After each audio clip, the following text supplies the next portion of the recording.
სემეკის მიერ დაფუძნებულ ენერგეტიკის სასწავლო ცენტრში ენერგეტიკისა და კლიმატის შესახებ კვლევითი პროექტები მიმდინარეობს. ახალი პროექტები შეეხება ენერგეტიკული ინფრასტრუქტურის უსაფრთხოების, კლიმატის ცვლილებებით გამოწვეული კატასტროფების დროს და ენერგოინფრასტრუქტურის მზაობისა და ჭკვიანი ქალაქების განვითარების შესაძლებლობების კვლევას. უფრო კონკრეტულად, რას მოიცავს კვლევები და რამდენად მნიშვნელოვანია მათი განხორციელება საქართველოს ენერგეტიკული სექტორისთვის, ვისაუბრებთ გადაცემის სტუმართან ენერგეტიკის სასწავლო ცენტრის დირექტორის მოადგილესთან ბატონ ნუგზარ ბერიძესთან ერთად. მოგესალმებით ბატონ ნუგზარ, მადლობა რომ ხართ ჩვენი გადაცემის სტუმარი და ძალიან საინტერესო პროექტები ხორციელდება ამჟამად ენერგეტიკის სასწავლო ცენტრში. ეს არის ორი ძირითადი პროექტი, რომელიც ასუხობს იმ გამოწვევებს, რაც დღეს არსებობს ენერგეტიკის სექტორში. უფრო დეტალურად რო გითხრათ, რას მოიცავს პროექტები, რა შეეხება და რა არის მათი მიზნობრიობა. დიდი მადლობა კეთი, თქვენ სწორად გაუსვით ხაზი მათ აქტუალობას მიმდინარე მომენტისათვის. პირველ რიგში მე მინდა გითხრათ, რომ ენერგეტიკის სასწავლო ცენტრი თავის კვლევით ნაწილს საკმაოდ წარმატებულად ანვითარებს, განსაკუთრებით მინდა აღვნიშნო ჩვენი პარტნიორი ვიშეგრადის ფონდი, მოგეხსენებათ ვიშეგრადი გახლავთ პლატფორმა, სადაც გაერთიანდა 4 ევროპული ცენტრალური და აღმოსავლეთ ევროპის ქვეყანა, მათ შორის უნგრეთი, პოლონეთი, ჩეხოსლოვაკია, ჩეხეთი, სლოვაკეთი და ეს ქვეყნები ამ პლატფორმით ხელს უწყობენ ევროინტეგრაციის პროცესებს და განსაკუთრებით აქტიურად მუშაობენ ისინი ენერგეტიკის სფეროში. ამ კუთხით ჩვენ მათთან თანამშრომლობით საკმაოდ დიდი გამოცდილება გვაქვს ახლა მოქმედი პროექტი, თუმცა ახალი პროექტიც იწყება წეულს და ის ეხება, ასე ვთქვათ, კრიტიკული ინფრასტრუქტურის, მათ შორის რა თქმა უნდა პირველ რიგში ენერგეტიკული ინფრასტრუქტურის, ასე ვთქვათ, მდგომარეობის შეფასებას ბუნებრივი კატასტროფებისა შემთხვევაში და ამ შემთხვევაში გვექნება საკმაოდ პრაქტიკული кейსები, რომელსაც აუცილებლად შევისწავლით და ეს გახლავთ გურიის მაგალითი და შემდგომ გურიის მაგალითს კონკრეტულად რას გულისხმობთ? რა თქმა უნდა ჩვენ გულისხმობთ იმ, ასე ვთქვათ, ბუნებრივ სტიქიას, რომელიც განვითარდა გასული წლის ზამთარში გურიაში, როდესაც ასე ვთქვათ გარკვეული პერიოდის განმავლობაში ჩვენი გურიის მუნიციპალიტეტები დარჩენილი იყო ენერგეტიკული ინფრასტრუქტურის მომსახურების გარეშე, მათ შორის ელექტროენერგიის, ბუნებრივი აირის თვალსაზრისით და პირველ რიგში ჩვენი პროექტი ეხება სწორედ იმ ღონისძიებებს, რომელიც აუცილებელია ამ ინფრასტრუქტურის მდგრადობის უზრუნველყოფად სწორედ აი ესეთ კლიმატურ პირობებში. და კვლევები, რომლებიც შემდგომ უკვე განხორციელდება და შემუშავდება უფრო სწორედ და დოკუმენტის სახით გამოიცემა, ვისთვის იქნება საჭირო დოკუმენტი, ეს არის მაგალითად მოსახლეობა, სამთავრობო უწყებები, კერძო სექტორი, იგივე ენერგეტიკული კომპანიები თუ ყველა ერთად.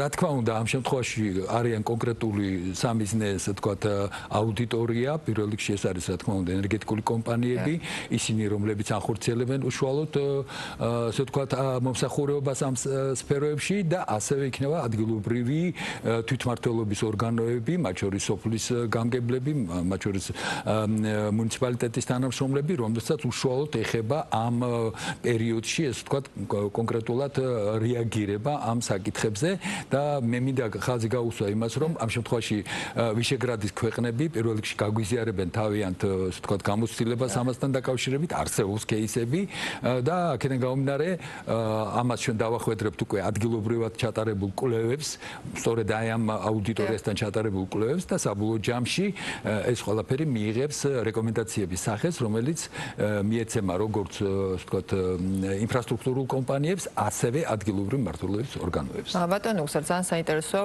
ვინ ჩაატარებს კვლევას, ვინ განახორციელებს კვლევას, ეს იქნება სამეცნიერო სფეროს წარმომადგენლები თუ პრაქტიკოსები, იმიტომ რომ ორივეს გამოცდილება პრინციპში ძალიან მნიშვნელოვანია და რამდენად არის, ასე ვთქვათ, ამ პროექტში გაერთიანებული ორივე მიმართულება, როგორც თეორიული, ასევე პრაქტიკული მიმართულება.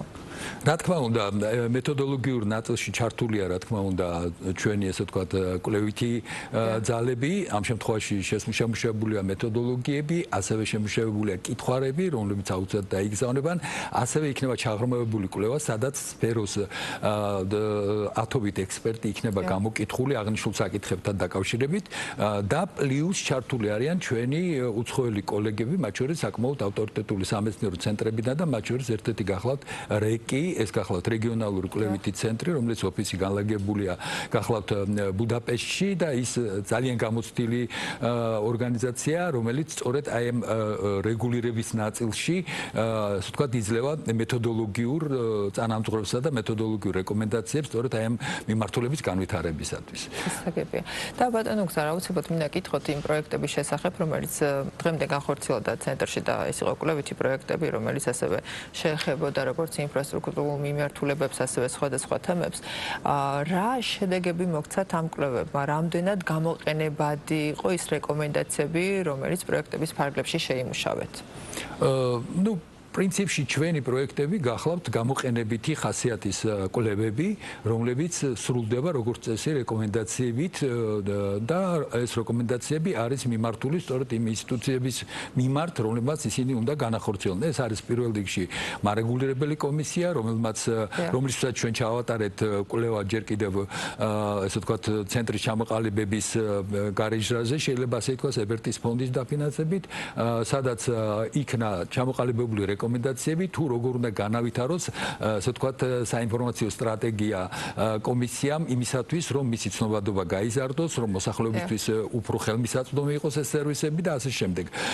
ძალიან მნიშვნელოვანია და ალბათ გვექნება დრო რომ შევეხოთ ეს გახლავთ რუსთაველის ფონდის პროექტი, ეს ახალი პროექტის წლეულს იწყება, მაგრამ მინდა შევეხო უკვე პროექტს რომელიც სრულდება წლეულს, ეს გახლავთ ენერგეტიკული უსაფრთხოების სტრატეგიები, რომელიც შეიმუშავა მარეგულირებელმა კომისიამ და ისინი ეხება ენერგეტიკის კონკრეტულ სეგმენტებს, სექტორებს, რომლებშიც მოწყვლადი არის, შეიძლება ასე ითქვას, ჩვენი სექტორი და აქედან გამომდინარე ეს საბოლოო დოკუმენტი წარმოადგენს სტრატეგიას იმისათვის, რომ რა მიმართულებებია უფრო დეტალურად რომ სიამოვნებით შევეხებოდი ძირითადად შემდეგ საკითხებს. პირველ რიგში ეს არის ის, რომ ჩვენ ვართ ქვეყანა, სადაც განახლებადი ენერგია ძალიან დიდი დოზით შედის ენერგეტიკაში. ეს რა თქმა უნდა არის გამოწვევა, ეს არის გარკვეული საფრთხე ენერგეტიკული ასე ვთქვათ უსაფრთხოებისათვის, განსაკუთრებით ქსელის მდგრადობის თვალსაზრისით და აქ საჭიროა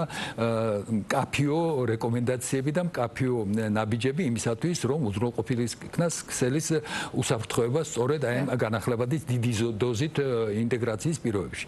მეორე საკითხი გახლავთ ის, რომ დაუშვათ ჩვენ ძალიან მნიშვნელოვან ნაბიჯად მიგვაჩნია ბაზრის ლიბერალიზაცია, რომელიც მოითხოვს გარკვეულ გარდაქმნებს, განსაკუთრებით მოხმარებლის თვალსაზრისით და იყო მოხმარებლის მხრიდან შეშფოთებები, რომ შესაძლებელია მათ ეს სერვისები გაუძვრდეს. ანუ ისეთი მნიშვნელოვანი საკითხი, როგორც არის ხელმისაწვდომობა ელექტროენერგიის ამ შემთხვევაში გარკვეულ კითხვის ნიშანია. და ამიტომაც საჭიროა, რომ შემუშავებული იქნას რეკომენდაციები, ნაბიჯები იმისათვის, რომ ბაზრის ლიბერალიზაცია განხორციელდეს მტკივნეული, ასე ვთქვათ, მომენტების გათვალისწინებით. და რა არის აი ყველაზე მტკივნეული მომენტი ლიბერალიზაციის პროცესში, ერთი, ორი, ასე ვთქვათ, მაგალითი. დიახ, ამ შემთხვევაში მოგეხსენებათ, რომ თითოეულ საწარმოც უჩნდება უბალანსობაზე პასუხისმგებლობა. რა შემთხვევაშიც მან პირველ რიგში უნდა დაგეგმოს თავისი მოხმარება და ამის შემდგომ ეს გეგმა შეასრულოს. იმ შემთხვევაში, როდესაც ის გეგმას ვერ ასრულებს, ამ შემთხვევაში მას უწევს შევსება, ასე ვთქვათ, საბალანსო ბაზარზე ელექტროენერგიის და შესაბამის უბალანსობის პასუხისმგებლობის გადახდა და ეს გარკვეულწილად მას, ასე ვთქვათ, ძაბავს იმ თვალსაზრისით, რომ მოუწევს ზედმეტი ხარჯების გაღება იმ შემთხვევაში, თუ ის სწორ პროგნოზს ვერ გააკეთებს მოხმარებისას.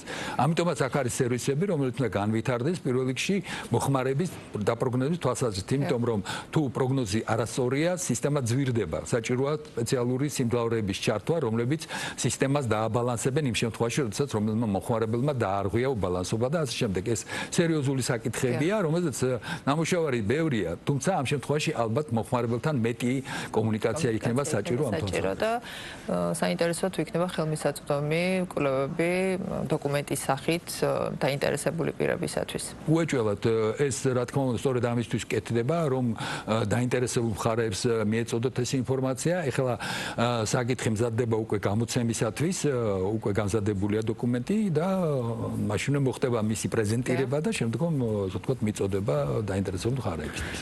ძალიან სასიამოვნო და ბატონო გზა ჩვენი ვისაუბრის დასასრულს აუცილებლად მინდა გკითხოთ იმ სასწავლო კურსებზე, რომელიც ენერგეტიკის სასწავლო ცენტრში მუდმივად მიმდინარეობს და საკმაოდ დიდი მოთხოვნა და კარგი შედეგებიც არის, როგორც კვალიფიკაციის ამაღლების თვალსაზრისით, ასევე სტუდენტებისათვის გარკვეული ცოდნის მიწოდების თვალსაზრისით, რა პროექტები მიმდინარეობს ამჟამად და რა იგეგმება ახალი პროექტები, რა იგეგმება უახლოეს ხანებში სასწავლო კურსების მიმართულებით. სიამოვნებით მინდა გაუწყოთ, რომ ჩვენი პროექტი, ესე ვთქვათ, ენერგეტიკა დაბადებიდან ჩვენამდე წარმატებით ხორციელდება. ეს უკვე მესამე ეტაპია პროექტის განხორციელების, რომელიც განხორციელდა, ესე ვთქვათ, სამეგრელოს მუნიციპალიტეტში, ეს გახლავთ სენაკი და ხობის მუნიციპალიტეტი, იყო წარმოუდგენლად საინტერესო პროექტები, დაახლოებით 50-ოდე პროექტი იქნა წარმოდგენილი მოსავლე ახალგაზრდობის მიერ, ჩვენ მიერ იქნა შეფასებული, არჩეული იქნა ყველაზე საინტერესო პროექტები და გამარჯვებულები გაივლიან საზაფხულო სკოლას ძალიან, ასე ვთქვათ, საინტერესო ადგილზე, ნოჯიხევში. და ერთკვირიანი ტრეინინგი ჩაუტარდებათ ენერგეტიკის აქტუალურ საკითხებზე. ყველაფერი ეს ემსახურება ენერგეტიკისადმი მოსავლე ახალგაზრდობის, ასე ვთქვათ, ინტერესის გაღვივებას. რაც შეეხება ტრეინინგებს, რომელიც ეხება უკვე გადამზადებას ჩვენი, ასე ვთქვათ, სპეციალისტებისა, რეგულირებადი კომპანიებისა, აქაც საკმაოდ ბევრი პროექტი განხორციელდა სულ 9 წლის განმავლობაში. ეს იყო დაახლოებით 4 ტრეინინგი, საკმაოდ მასშტაბური ტრეინინგები იყო და განსაკუთრებით მინდა აღვნიშნო ტრეინინგი ელექტროსადგურების ოპერირების ნაწილში, რაზეც იყო დიდი მოთხოვნილება, იმდენად რამდენადაც მოგეხსენებათ, უამრავი პროექტი შედის, ასე ვთქვათ, მშენებლობის და ასე ვთქვათ, ფაზაში და აქედან გამომდინარე, აი ამ სპეციალისტებზე ძალიან დიდი მოთხოვნილება. საინტერესო სასწავლო კურსი იყო და სექტემბრიდან უნდა ელოდოს თუ არა დაინტერესებული საზოგადოება ახალ კურსებს. აუცილებლად და მინდა გითხრათ, რომ ჩვენ ყოველი ტრენინგის ბოლოს ვაქცენტ გამოკითხვას, სადაც ვავლენთ ყველაზე აქტუალურ თემებს და შემდგომი ჩვენი გეგმა სწორედ დაკავშირებულია ამ თემებთან და ასევე ვფიქრობთ საკმაოდ ახალ პროექტების, თქვათ, შეთავაზებას ჩვენი მსმენელებისათვის და დაინტერესებული პირებისათვის. ეს ეხება ბაზრის ლიბერალიზაციას, რა თქმა უნდა, ეს ეხება რეგულირების სიახლეებს და ასე შემდეგ. მოკლედ, ჩვენი, ასე ვთქვათ, მენიუში არის ბევრი პროექტი და შეგვიძლია უფრო მოქნილებიც ვიყოთ მათთვის, თუ იქნება, ასე ვთქვათ, შემოთავაზება კონკრეტული თემის. აქაც შეგვიძლია გარკვეული, ასე ვთქვათ, ახალი ტრეინინგების შეთავაზება გავაკეთოთ, ასე რომ ამ კუთხით ძალიან მოქნილები ვართ. ძალიან კარგი წარმატებებს გისურვებთ და მე იმედი მაქვს, რომ ენერგეტიკის სასწავლო ცენტრი უფრო მეტ სიახლეს შესთავაზებს დაინტერესებულ საზოგადოებას ენერგეტიკის პროექტებისა და სასწავლო კურსების შესახებ. ძალიან დიდი მადლობა მობრძანებისთვის და საინტერესო ინფორმაციის გაზიარებისთვის, ბატონო ნუგზარ, დაგემშვიდობებით. მაყურებელს შევახსენებ, რომ ჩვენ საუბრობდით ენერგეტიკის სექტორში კვლევითი პროექტების შესახებ.